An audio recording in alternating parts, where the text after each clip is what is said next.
helix structure called DNA. The DNA is found in the nucleus of a cell. This is where protein synthesis begins. The polymerase then gets attached to the DNA by getting binded to a section called the promoter.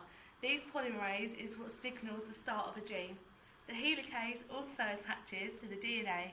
The helicase break the hydrogen bonds within the DNA, which holds the nitrogenous bases together. This unzips the sense strand from the antisense strand. Now the two strands are separated, the bases attached to the sense strand are all exposed. The mRNA then comes into the separated DNA. The RNA polymerase moves along the sense strand, telling the mRNA which nucleotides to attach. Once RNA polymerase have moved all the way along, the mRNA is full of bases which are complementary to the bases that are on the sense strand. An example of this is when there is adenine on the sense strand, uracil will be on the mRNA. The next step of the process is when the mRNA moves away from the DNA.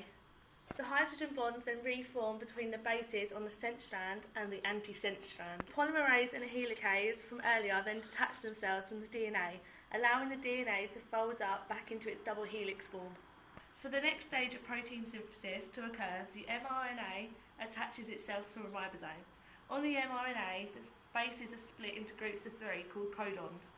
Each codon codes for a different amino acid. The first codon is the start codon, which tells the ribosome to begin the translation process. A clover-like structure called tRNA then comes in to help with the translation process. The tRNA has an anticodon which is complementary to the codon on the mRNA. The anticodon tells the tRNA which amino acid to go get from the cytoplasm. Once the tRNA has fetched the needed amino acid, it brings the amino acids back into the ribosome. The ribosome then moves along the mRNA to allow another codon in. The tRNA then goes and fetches the needed amino acids for this codon and brings it back into the ribosome.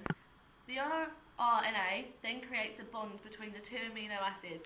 These bonds are called peptide bonds. The ribosome then moves along the mRNA, pushing out the first tRNA, which then detaches itself from the mRNA and its amino acid. The tRNA then goes back into the cytoplasm and another codon is brought back into the ribosome. The process of fetching amino acids and bringing them into the ribosome then gets repeated for all the codons that are on the mRNA. Like previously, peptide bonds are formed between the amino acids. This forms a chain. This chain is called a polypeptide chain. The ribosomes then reach the last codon. This is called the stop codon. This tells the ribosome that the chain is now complete and to stop bringing in tRNA. The ribosome then releases the mRNA back out into the cell. It's broken up so all the parts can be reused. The polypeptide chain of amino acids then gets released from the ribosome, ready to move on. The polypeptide chain then moves through the rough endoplasmic reticulum. It then gets transported to the Golgi body and then gets transported out of the cell.